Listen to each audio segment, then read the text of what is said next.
Hello everyone, once again welcome to GS by Shubha. कैसे हैं आप सब? आई होप आप सब लोग बहुत ही अच्छे होंगे, एकदम स्वस्थ होंगे। सो गाइस, चलिए अब अपनी पॉलिटी की क्लास स्टार्ट करते हैं। हम क्या पढ़ रहे थे? हम संविधान का निर्माण पढ़ रहे थे, मेकिंग ऑफ द कॉन्स्टिट्यूशन के बारे में पढ़ रहे थे। तो आज हमारी उसकी तीसरी क्लास है, ठीक है। तो हमने अपनी फर्स्ट और सेकंड क्लास में क्या क्या पढ़ा था, एक बार उस पर बात करते हैं, देन अपनी आज की क्लास स्टार्ट करते हैं। हमने फर्स्ट क्लास में संविधान सभा की मांग के बारे में पढ़ा था। सेकंड क्लास में हमने पढ़ा था कि संविधान सभा का गठन किस किस रूप में हुआ था, उसके बारे में पढ़ा था। तो आज अब देखते हैं आज क्या पढ़ने वाले हैं हम अब आज की क्लास में। चलिए, आज हम पढ़ने वाले हैं संविधान सभा की कार्य प्रणाली। मतलब कि जो संविधान सभा का गठन हुआ था, उसने कार्य किस किस रूप में किया, उसने क्या क्या काम किए थे, ठीक है। तो चलिए शुरू करते हैं। संविधान सभा की पहली बैठक 9 दिसंबर 1946 को हुई। तो जो हमारे संविधान सभा का गठन हो गया था, उसकी पहली बैठक कब हुई थी? उसकी पहली बैठक हुई थी 9 दिसंबर 1946 को। ओके। मुस्लिम लीग ने बैठक का बहिष्कार किया। जो मुस्लिम लीग थी, बैठक का उसने क्या किया? बैठक का बहिष्कार किया और अलग पाकिस्तान की मांग पर बल दिया। तो जो मुस्लिम लीग थी, उसको कितनी सीट्स मिली थी? ओनली 73 सीट्स मिली थी मुस्लिम लीग जब इलेक्शन हुए थे। तो जब मुस्लिम लीग को कितनी सीटें मिली थी? 73 सीटें मिली थी। तो अब जब संविधान सभा का गठन हो गया, तो मुस्लिम लीग ने क्या किया? उस संविधान सभा का बहिष्कार कर दिया। उन्होंने उसको अपनाने से या मानने से मना कर दिया। और किस बात पर ज़्यादा बल दिया? पाकिस्तान की मांग पर उन्होंने बल दिया, ठीक है। इस वजह से क्या हुआ? इसलिए बैठक में केवल 211 सदस्यों ने हिस्सा लिया। तो इस वजह से केवल टोटल कितने लोगों ने हिस्सा लिया बैठक में? 211, 211 लोगों ने बैठक में हिस्सा लिया, ठीक है। फ्रांस की तरह इस सभा के सबसे वरिष्ठ सदस्य डॉक्टर सचिदानंद सिन्हा को सभा के अस्थायी अध्यक्ष चुने गए। तो क्या हुआ था कि जब सभा का गठन हो गया, तो एक अध्यक्ष भी होना चाहिए। तो उन्होंने देखा जाए तो उम्र के हिसाब से जो सबसे ज़्यादा उम्र दराज थे, कौन थे? डॉक्टर सच्चिदानंद सिन्हा। उनको क्या किया? अस्थायी अध्यक्ष चुन लिया गया सभा का, ठीक है। चलिए अब आगे चलते हैं। बाद में डॉक्टर राजेंद्र प्रसाद संविधान सभा के स्थायी अध्यक्ष निर्वाचित हुए। तो अस्थायी अध्यक्ष कौन चुने गए? डॉक्टर सच्चिदानंद सिन्हा। लेकिन बाद में क्या स्थायी अध्यक्ष के रूप में किसको चुन लिया गया था? डॉक्टर राजेंद्र प्रसाद को चुन लिया गया था, ठीक है। उसी प्रकार डॉक्टर एच.सी. मुखर्जी तथा वी.टी. कृष्णामचारी सभा के उपाध्यक्ष निर्वाचित हुए। तो सभा के जो उपाध्यक्ष किसको बनाया गया? एक तो एच.सी. मुखर्जी को बनाया गया और वी.टी. कृष्णामचारी को सभा का उपाध्यक्ष चुना गया। दूसरे शब्दों में संविधान सभा के दो उपाध्यक्ष थे। तो दूसरे शब्दों में अगर हम बोलें तो हमारी जो संविधान सभा थी, उसके दो उपाध्यक्ष चुने गए थे। ओके। तो अब जानते हैं इसमें कि इसके उद्देश्य प्रस्ताव क्या थे। ये जो संविधान सभा थी, जो इसका उद्देश्य था वो क्या था, उसके बारे में जानते हैं। 13 दिसंबर 1946 को पंडित नेहरू ने सभा में ऐतिहासिक उद्देश्य प्रस्ताव पेश किया। 13 दिसंबर 1946 को क्या हुआ? जो हमारे प्रथम प्रधानमंत्री थे, फर्स्ट पीएम थे हमारे पंडित जवाहरलाल नेहरू, उन्होंने क्या किया? एक उद्देश्य प्रस्ताव पेश किया। इसमें संवैधानिक संरचना के ढांचे एवं दर्शन की झलक थी। मतलब हमारा संविधान किस किस हिसाब से बनाया जाएगा या बनाना चाहिए, उन्होंने क्या किया? एक मॉडल पेश किया। किसने पेश किया? पंडित जवाहरलाल नेहरू ने। कब किया? 13 दिसंबर 1946 को। चलिए अब आगे चलते हैं, इसमें क्या क्या था उसके बारे में जानते हैं। यह संविधान सभा भारत को एक स्वतंत्र संप्रभु गणराज्य घोषित करती है। मतलब उसमें जो मॉडल था, उसमें क्या क्या बातें थी? उसमें ये था कि ये जो संविधान सभा है, तो ये क्या करती है कि भारत को एक स्वतंत्र संप्रभु गणराज्य घोषित करती है। मतलब ये जो भारत है ना, एक स्वतंत्र और संप्रभु गणराज्य है, तथा अपने भविष्य के प्रशासन को चलाने के लिए एक संविधान के निर्माण की घोषणा करती है। तथा अपना जो भविष्य है, आगे आने वाला टाइम है इंडिया का, उसको चलाने के लिए क्या है, ये अपने खुद के संविधान के लिए, मतलब इसका खुद का संविधान होगा, उसकी क्या करती है, ये घोषणा करती है। ठीक है, चलिए अब इसकी दूसरी विशेषता के बारे में जानते हैं। ब्रिटिश भारत में शामिल सभी क्षेत्र, अब जो ब्रिटिश भारत था जिसपे ब्रिटिशर्स की जितने भारत के ऊपर हुकूमत थी, तो उस क्षेत्र में भारतीय राज्यों में शामिल सभी क्षेत्र तथा भारत से बाहर के इस प्रकार के सभी क्षेत्र तथा वह अन्य क्षेत्र जो इसमें शामिल होना चाहेंगे भारतीय संघ का हिस्सा होंगे। अब क्या था इसका उद्देश्य, प्रस्ताव में क्या था कि जो ब्रिटिश भारत में जितना भी शामिल क्षेत्र है और भारतीय राज्यों में शामिल जितना भी जो भी सभी क्षेत्र हैं और जो भारत से बाहर के जो क्षेत्र हैं और अन्य इसके अलावा जो क्षेत्र हैं जो भारत में शामिल होना चाहेंगे ना, जो भारत में शामिल होना चाहते हैं, तो वो क्या होंगे कि वो भारतीय संघ का हिस्सा होंगे। अगर वो एक बार भारत में शामिल हो गए तो वो भारतीय संघ का ही हिस्सा कहलाएंगे। मतलब अगर वो अपनी इच्छा से, कोई अपनी इच्छा से आना चाहता है इंडिया के साथ, तो वो फिर भारतीय संघ का के अंदर ही कहलाया जाएगा। ठीक है, अब इसकी तीसरे उद्देश्य के बारे में जानते हैं। संप्रभु स्वतंत्र भारत की सभी शक्तियां, जो संप्रभु और स्वतंत्र भारत का जो है उसकी जो सभी शक्तियां होंगी एवं प्राधिकार और जितने भी जो भी प्राधिकार होंगे, इसके अभिन्न अंग तथा सरकार के अंग सभी एक स्रोत भारत की जनता होगी। मतलब सबका स्रोत क्या होगा, जनता को होगा। सब चीजें किस में निहित है, सब चीजें जनता में निहित हैं। ठीक है, चलिए अब इसकी चौथे उद्देश्य के बारे में जानते हैं। भारत के सभी लोगों के लिए न्याय, सामाजिक, आर्थिक एवं राजनीतिक स्वतंत्रता एवं सुरक्षा। अब भारत की जो जनता है, भारत के जो सभी लोग हैं, उनके लिए न्याय, सामाजिक, आर्थिक एवं राजनीतिक स्वतंत्रता एवं सुरक्षा। सामाजिक, समाज से रिलेटेड, आर्थिक फाइनेंशियली और राजनीतिक जो पॉलिटिकली जो स्वतंत्रता और सुरक्षा है वो, और अवसर की समानता, मतलब सबको समान अवसर दिया जाएगा, सबके लिए समान अवसर होगा। विधि के समक्ष समता, सबके लिए कानून इक्वल होगा, बराबर होगा। ठीक है, विचार एवं अभिव्यक्ति, मतलब सबको अपनी सोच, खुद खुद के विचारों के लिए और उनको अभिव्यक्त करने की स्वतंत्रता। विश्वास, भ्रमण, कहीं भी घूमने, संगठन बनाने आदि की स्वतंत्रता, मतलब कि कहीं कोई भी किसी भी तरीके का संगठन बना सकता है, इन सब चीज़ों की स्वतंत्रता होगी भारत के लोगों को। तथा लोक नैतिक की स्थापना सुनिश्चित की जाएगी। जो नैतिक लोक नैतिक होगा, मतलब जो सबके लिए अच्छा होगा, उस चीज़ की स्थापना की जाएगी। ये सुनिश्चित किया जाएगा कि किसी भी धर्म को किसी भी तरीके की कोई ठेस ना पहुँचे, कोई कोई ये ना महसूस करे कि हमारे लिए ये नहीं किया या हमारे लिए ये नहीं किया गया। मतलब सबके लिए सब चीज़ें इक्वल होंगी, सबको समान अधिकार होंगे। ठीक है, चलिए अब आगे चलते हैं। अल्पसंख्यकों, पिछड़े वर्गों तथा जनजातीय क्षेत्रों के लोगों को पर्याप्त सुरक्षा प्रदान की जाएगी।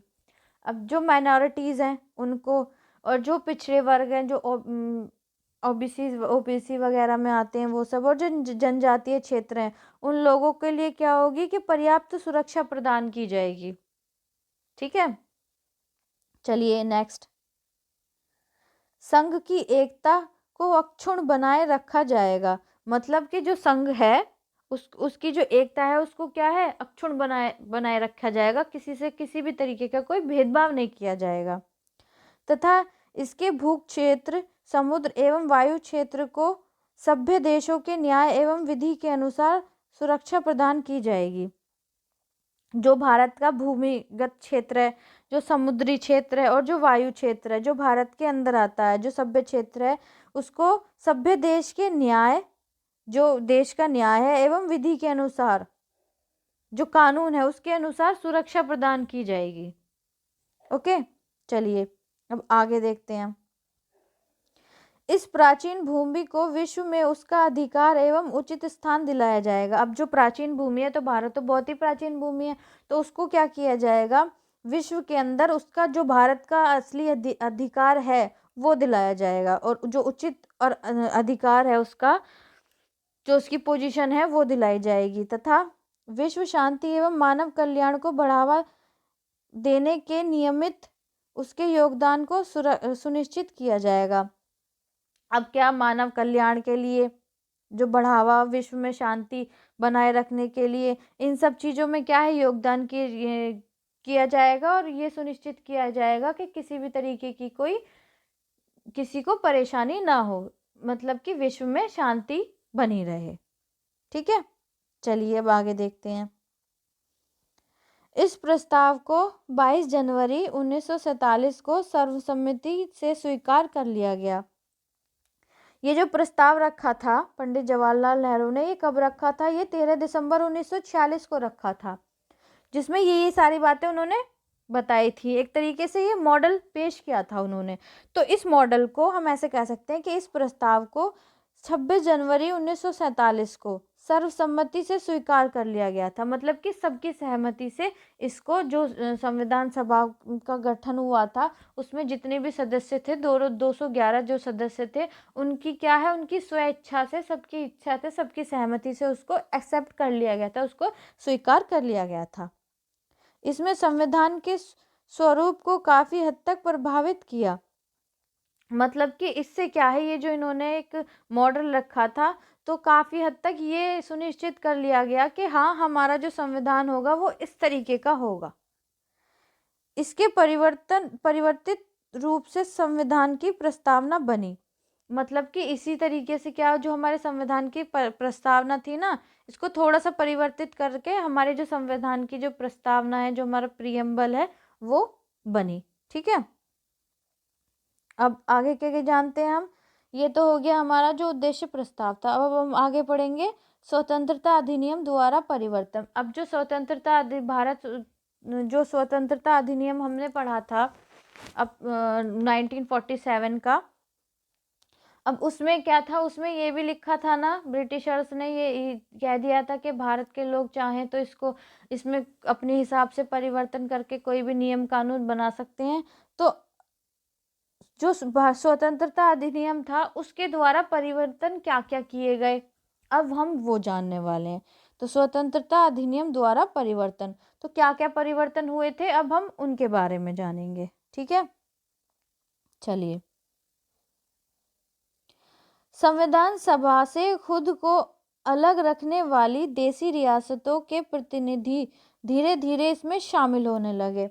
पहले क्या था, जो देसी रियासतें थी उन्होंने खुद को संविधान सभा से अलग कर लिया था, लेकिन धीरे धीरे क्या हुआ, जो देसी रियासतें थी वो क्या है, धीरे धीरे संविधान सभा में शामिल होने लगी। ओके, 28 अप्रैल 1947 को 6 राज्यों के प्रतिनिधि सभा के सदस्य बन चुके थे। अब 28 अप्रैल 1947 को क्या हुआ कि 6 राज्यों के जो प्रतिनिधि थे वो क्या हो चुका था, वो क्या कर चुके थे कि जो वो सभा के सदस्य, जो संविधान सभा थी उसके सदस्य बन चुके थे।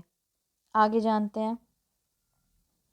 3 जून 1947 को भारत के बंटवारे के लिए पेश की गई माउंटबेटन योजना को स्वीकार करने के बाद अन्य देसी रियासतों के ज़्यादातर प्रतिनिधियों ने सभा में अपनी सीटें ग्रहण कर ली। अब क्या हुआ कि 3 जून 1947 को जो भारत के बंटवारे के लिए जो माउंटबेटन की योजना पेश की थी, क्योंकि भारत और पाकिस्तान अलग अलग हो गए थे, फिर भारत का बंटवारा हो गया था जब मुस्लिम लीग ने सभा का बहिष्कार कर दिया था और अपने पाकिस्तान की मांग पर बल दिया था। तो माउंटबेटन योजना के तहत क्या हुआ था, भारत और पाकिस्तान के दो, मतलब जो भारत देश था उसके दो हिस्से हो गए थे। किस रूप में? भारत और पाकिस्तान के रूप में। तो उसके बाद क्या हुआ था, जो देसी रियासतें थी ना, वो ज़्यादातर उनके जो प्रतिनिधि थे उन्होंने क्या किया था, सभा में अपनी सीटें ग्रहण कर ली थी। मतलब जो देसी रियासतें थी वो इंडिया के साथ ही मिल गई थी, वो इंडिया के अंदर ही इंक्लूड हो गई थी। ठीक है, भारतीय हिस्से के मुस्लिम लीग के सदस्य भी सभा में शामिल हो गए। अब जो मुस्लिम लीग थी, तो उन जो लोग, ये कहा गया था कि जो लोग पाकिस्तान में जाना चाहें स्वेच्छा से वो जा सकते हैं, और जो इंडिया में ही रहना चाहते हैं, जो भारत में ही रहना चाहते हैं, जो मुस्लिम, वो भारत में ही रह सकते हैं। तो जो मुस्लिम लीग के जो कुछ लोग रहे थे भारत में, भारतीय हिस्से में, तो वो भी क्या हो गए, वो भी सभा के अंदर शामिल हो गए थे। ठीक है, चलिए अब आगे जानते हैं। भारतीय स्वतंत्रता अधिनियम 1947 में सभा की स्थिति में निम्न 3 परिवर्तन हुए। अब जो स्वतंत्रता अधिनियम था, भारतीय स्वतंत्रता अधिनियम 1947 1947, तो उसमें 3 परिवर्तन किए गए थे। अब वो परिवर्तन क्या क्या किए गए थे, अब हम उनके बारे में जानते हैं। सभा को पूरी तरह संप्रभु निकाय बनाया गया। मतलब जो सभा थी उसको कंप्लीटली क्या किया गया कि संप्रभु निकाय बनाया गया। स्वेच्छा से कोई भी संविधान बना सकती थी। अब वो क्या थी, अब वो किसी के ऊपर किसी का कोई जोर दबाव नहीं था। अब अपनी इच्छा से संविधान, कोई भी संविधान बना सकती थी जो संविधान सभा थी।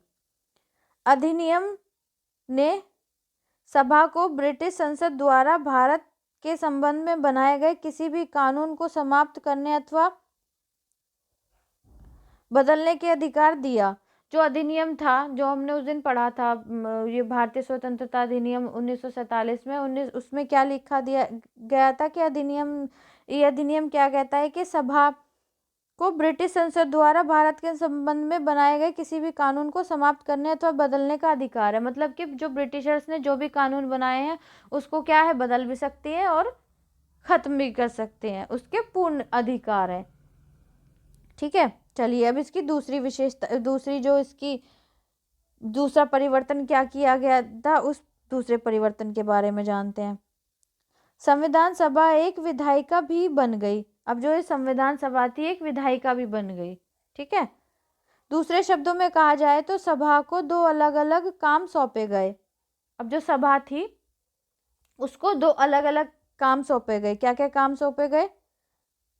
इनमें से एक था स्वतंत्र भारत के लिए संविधान बनाना। अब जो एक सभा थी उसका काम क्या था कि हमारा जो स्वतंत्र भारत के लिए संविधान बनाना, मतलब कि हमारे संविधान का निर्माण करना। और दूसरा था देश के लिए आम कानून लागू करना। और दूसरी जो मतलब दूसरा उसका काम क्या था कि जो देश के जो आम कानून है उनको क्या करेगी, वो लागू करेगी। इन दोनों कार्यों को अलग अलग दिन करना था। मतलब कि ये कार्य एक दिन में नहीं होते, इन दोनों कार्य को अलग अलग दिन करना था। तो इस प्रकार संविधान सभा स्वतंत्र भारत की पहली संसद बनी। तो इस प्रकार क्या हुआ, जो संविधान सभा थी वो स्वतंत्र भारत की पहली क्या हुई, संसद के रूप में आई, पहली संसद बन गई। जब भी सभा की बैठक संविधान सभा के रूप में होती, अब जब भी जो सभा की बैठक होती थी वो संविधान सभा के रूप में होती थी, तो उसके अध्यक्ष कौन होते थे? डॉक्टर राजेंद्र प्रसाद होते थे। उसकी अध्यक्षता कौन करते थे? उसकी अध्यक्षता करते थे डॉक्टर राजेंद्र प्रसाद करते। और जब बैठक बतौर विधायिका होती, मतलब कि नियम कानून से रिलेटेड होती, जो कानून बनाए जाने थे और लागू करने जाने थे उससे रिलेटेड होती थी, तब इसकी अध्यक्षता जीवी मालवांकर करते थे। तो जब इसकी अध्यक्षता कौन करते थे? जीवी मालवांकर करते थे। संविधान सभा 26 नवंबर 1949 तक इन दोनों रूपों में कार्य करती रही। तो इन दोनों रूपों में संविधान सभा ने कब तक कार्य किया? 26 नवंबर 1949 तक कार्य किया इस रूप में।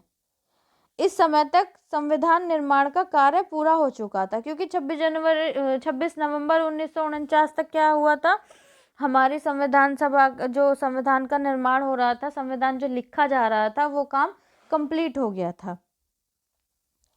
ठीक है, अब इसके तीसरे परिवर्तन के बारे में जानते हैं। मुस्लिम लीग के सदस्य पाकिस्तान में शामिल हो चुके क्षेत्रों से संबंधित बोल रहा है, वो जो पाकिस्तान में चले गए थे, भारतीय संविधान सभा से अलग हो गए। तो वो क्या हुआ, वो भारतीय संविधान सभा से क्या हो गए, अलग हो गए। इसी वजह से सन 1946 में माउंटबेटन योजना के तहत तय की गई सदस्यों की कुल संख्या 389 सीटों की बजाय 299 तक आ गिरी। मतलब जब वो अलग हो गए, वो पाकिस्तान में चले गए, उनका अलग देश हो गया, तो पहले ये कितने सदस्य थे? 389 सीट्स थी। अब वो जब वो पाकिस्तान के लोग अलग हो गए, मुस्लिम लीग अलग हो गई, पाकिस्तान का देश उन्होंने अपना अलग बना लिया, तो अब कितने सीट्स रह गई थी? 299 सीट रह गई थी अब बस। ठीक है।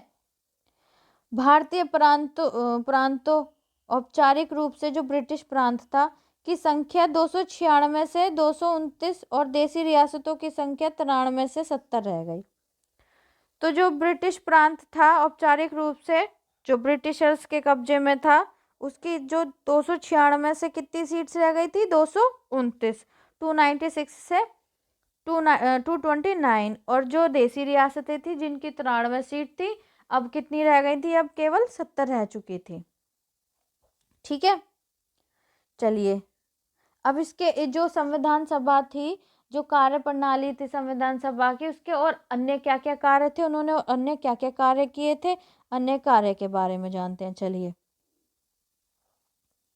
संविधान के निर्माण और आम कानून को लागू करने के अलावा संविधान सभा के निम्न भी क्या किया, निम्न भी किया। उन्होंने क्या क्या कार्य किया, जो संविधान का निर्माण था और आम कानून को लागू करने के अलावा उन संविधान सभा ने और क्या काम किए थे। अब हम पहले हम क्या पढ़ चुके हैं, हम पढ़ चुके हैं कि संविधान सभा का निर्माण हुआ था और फिर जो आम कानून थे उनको लागू करवाया था। ये दो चीजें हम पढ़ चुके हैं, लेकिन इन दोनों चीजों के अलावा और क्या कार्य किए थे संविधान सभा ने, उनके बारे में जानते हैं। जो हमारी संविधान सभा थी, इसने मई 1949 में राष्ट्रमंडल में भारत की सदस्यता का सत्यापन किया। मतलब राष्ट्रमंडल में अपनी सदस्यता प्रदान कर दी थी। ठीक है, दूसरा क्या किया इन्होंने, इसने 22 जुलाई 1947 को राष्ट्र ध्वज को अपनाया। जो हमारा जो राष्ट्र ध्वज है, जो हमारा नेशनल फ्लैग है, उसको कब अपनाया गया था, 22 जुलाई 1947 को अपनाया था। ठीक है, क्वेश्चन आ जाता है, इंपॉर्टेंट है, 22 जुलाई 1947 को। अब तीसरा क्या है, इसने 24 जनवरी 1950 को राष्ट्रगान को अपनाया। जो संविधान सभा थी, इसने क्या किया, 24 जनवरी 1950 को राष्ट्रगान, नेशनल एंथम को अपनाया। इसने 24 जनवरी 1950 को राष्ट्रीय गीत को अपनाया। जो हमारा नेशनल सॉन्ग था वंदे मातरम, उसको एक्सेप्ट किया, उसको अपनाया। पांचवी क्या थी, इसने 24 जनवरी 1950 को डॉक्टर राजेंद्र प्रसाद को भारत के पहले राष्ट्रपति के रूप में चुना। अब जो भारत के पहले राष्ट्रपति थे डॉक्टर राजेंद्र प्रसाद, उनको कब चुना गया था, 24 जनवरी 1950 को। संविधान सभा ने क्या किया था, डॉक्टर राजेंद्र प्रसाद को भारत के पहले राष्ट्रपति के रूप में चुना था। ठीक है, चलिए, 2 साल 11 महीने और 18 दिन में जो हमारा जो कॉन्स्टिट्यूशन तैयार हुआ था, उसमें कितना टाइम लगा था, 2 साल 11 महीने और 18 दिन में विधानसभा की कुल 11 बैठकें हुई। मतलब विधानसभा की बैठकें कितनी हुई थी, 11 हुई थी। लेकिन हमारे संविधान जो बना था ना, वो 2 साल 11 महीने और 18 दिन में बन के कम्प्लीट हुआ था। और जो विधानसभा थी उसकी कुल इतने दिन में उसकी कुल कितनी बैठकें हुई थी, 11 बैठकें हुई थी। संविधान निर्माताओं ने लगभग 60 देशों के संविधान का अवलोकन किया। जो संविधान निर्माता थे, जिन्होंने संविधान का निर्माण किया था, जो संविधान को बनाया था, तो उन्होंने 60 जो और कंट्रीज थी उनके कॉन्स्टिट्यूशन का अध्ययन किया था, उनके कॉन्स्टिट्यूशन का अवलोकन किया था। तब उनके कॉन्स्टिट्यूशन से जो जो हमारे लिए इंडिया के जो कॉन्स्टिट्यूशन के लिए अच्छी चीजें थी वो निकाल के उसमें इंक्लूड कर ली थी।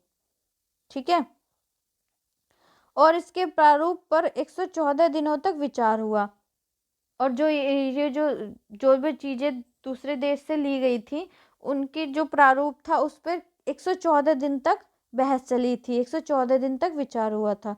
संविधान के निर्माण पर कुल 64 लाख का खर्चा आया था। जब कॉन्स्टिट्यूशन का बना था, जो बन के तैयार हुआ था, तो उस पर खर्चा कितना आया था, 64 लाख, 64 लाख का खर्चा आया था। 20 जनवरी 1950 को संविधान सभा की अंतिम बैठक हुई। अब जो संविधान सभा की अंतिम बैठक हुई थी वो कब हुई थी, 20 जनवरी 1950 को, क्योंकि ठीक है, इसके बाद सभा ने 26 जनवरी 1950 से 1951-52 में हुए आम चुनाव के बाद बनने वाली नई सदन के निर्माण तक भारत की अंतिम सदन के रूप में कार्य किया। अब क्या हुआ था कि 20 जनवरी 1950 तक संविधान सभा की अंतिम बैठक हो गई थी। फिर उसके बाद जो सभा थी वो 26 जनवरी 1950 से लेकर, क्योंकि 26 जनवरी 1950 को क्या हुआ था, हमारा संविधान लागू हो गया था, तब से लेकर जब पहली बार भारत में आम चुनाव हुए थे, कब 1951-52 में, तो तब तक वो क्या किया गया था, बनने वाली नई सदन के निर्माण तक भारत की अंतिम संसद के रूप में काम किया था। तो जब तक हमारी नई इलेक्शन होके नई संसद नहीं बनी थी, तो तब तक क्या किया गया था, अंतिम सभा के रूप में कार्य किया था। ठीक है, तो चलिए आज के लिए इतना ही रखते हैं। अगर आपको क्लास अच्छी लगी है तो क्लास को लाइक करें, ज़्यादा से ज़्यादा शेयर करें और कमेंट में ज़रूर बताइएगा। Thank you very much.